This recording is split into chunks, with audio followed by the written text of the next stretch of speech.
ഒരു അടിപൊളി ക്വസ്റ്റ്യൻ ആയിട്ടാണ് സാർ വീണ്ടും വന്നിട്ടുള്ളത്. ഇവിടെ നോക്കടാ, the base radius and height of the solid metal cylinder are 12 centimetre and 20 centimetre. അതായത് ബേസ് റേഡിയസും ഹൈറ്റും പറഞ്ഞിട്ടുണ്ട്, ആൻഡ് ഇത് മെൽറ്റ് ചെയ്ത് റീകാസ്റ്റ് ചെയ്തു എന്നാണ് പറഞ്ഞത്. അങ്ങനെയാണെങ്കിൽ എത്ര ഉണ്ടാക്കാന്നാ ചോദിച്ചത്. സോ എന്താ ഉണ്ടാക്കേണ്ടത്?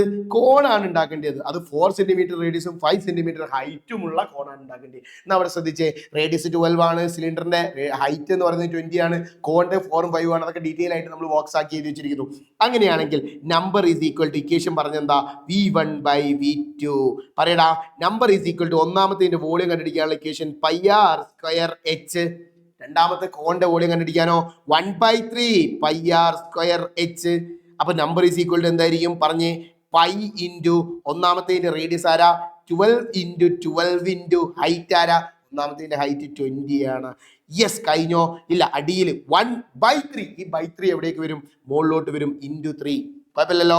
1 into pi into r square ആരാ, രണ്ടാമത്തെ റേഡിയസ് എന്ന് പറയുന്നത് 4 ഇൻറ്റു ഹൈറ്റ് ആരാണ് അവിടെ ഹൈറ്റ് 5 ആണ്. ശ്രദ്ധിച്ചു നോക്കിയാൽ എന്തൊക്കെയോ വെട്ടി പോകാനുണ്ട്. നോക്കിയേ, പയ്യും വെട്ടി. 12 എത്ര 4 ഉണ്ടടാ? 3 ടൈംസ്. 12 എത്ര 4 ഉണ്ടടാ? 3 ടൈംസ്.